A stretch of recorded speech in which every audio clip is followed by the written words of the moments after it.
over a decade ago, a new memorial was unveiled here in Whitehall, the Bronze Memorial to Women of World War II.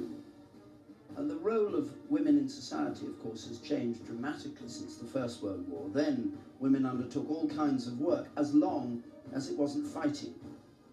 By the time of the Second World War, their role was changing.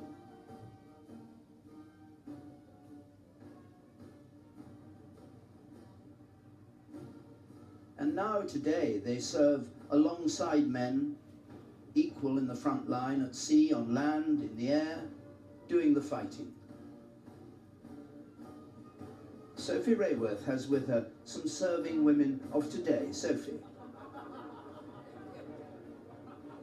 Well, serving members of the armed forces cannot take part in the march past today, but I'm joined by 3 women who are all here. They've come to watch, and they've also come here to mark that centenary. I'm joined here by leading hand Tina Keel, Corporal Cassie Collins, and Sergeant Rita Rana.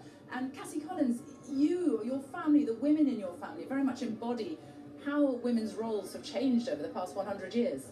Yeah, so I've got a total of over 100 years of family service history. My grandma served in the catering corps in the army. My mother was a Royal Air Force supplier, and I am now in the Royal Air Force as a personal support clerk. And you're about to be sent next year to Afghanistan? Yes, I'm going early next year to Afghanistan, and I'll be leaving behind my 2-year-old little girl. And Tina, you have really seen how it has all changed, because you joined as a Wren in the 1990s, didn't you? Yes, I joined as a Wren. There wasn't too many opportunities to go anywhere near the front line or to follow the aircraft that I wanted to work on at the time. But since then, we've had all of the frontline jobs open to us. We can now go to sea, and there's nothing really that we can't do in the Royal Navy now. And do you nowadays feel that you very much, when you serve, you stand shoulder to shoulder to the men, or is there still a difference? No, there's no difference. I very much feel like I do stand shoulder to shoulder with the men that I work with, yes. And Rita Rana, you followed in your father's footsteps, didn't you? You're serving now, you joined more recently, but your father was a Gurkha. Yeah, absolutely, that's right. So I joined in 2009. My father did 27 years of service in the Gurkha Rifles, and prior to that, my grandfather was actually he served as well. So he went to Malay War and Borneo War. My father then went to Falklands in 1982.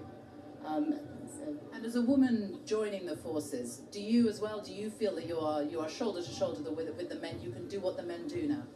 Yeah, absolutely. I mean, on a daily basis, we do what they do. So, we're still doing the physical side, same as what the guys do. I mean, so yeah, I do feel like that we are standing shoulder to shoulder. Yeah, absolutely. Because when you think 100 years ago, before 1917, women, they could be nurses, that was it. And then everything changed in 1917. And nowadays, it's the close combat roles that are now being opened up.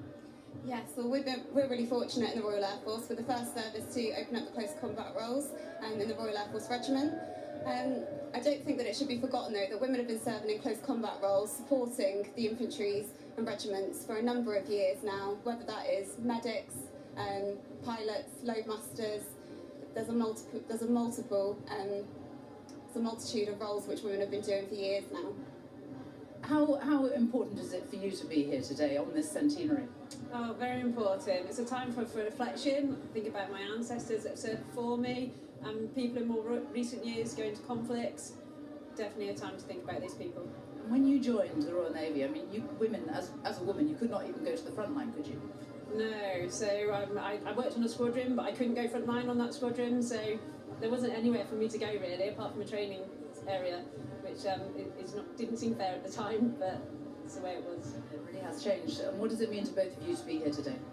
I think it's a good opportunity to give thanks to all of our colleagues that we serve alongside now, and all of the millions of people that we'll never get to meet that served for us. And Rita, your father is here, isn't he? He's been before, you haven't. Oh yeah, no, this is my first time here, but no, my father comes here with his old friends every year for the Remembrance parade, and it's a special occasion for me today as well. Remembering my grandfather, like I said, he's no longer with us, and all the fallen heroes. So yeah, no, it's special. Well, thank you all of you for talking to us, and a very special day I know for all of you. Thank you. what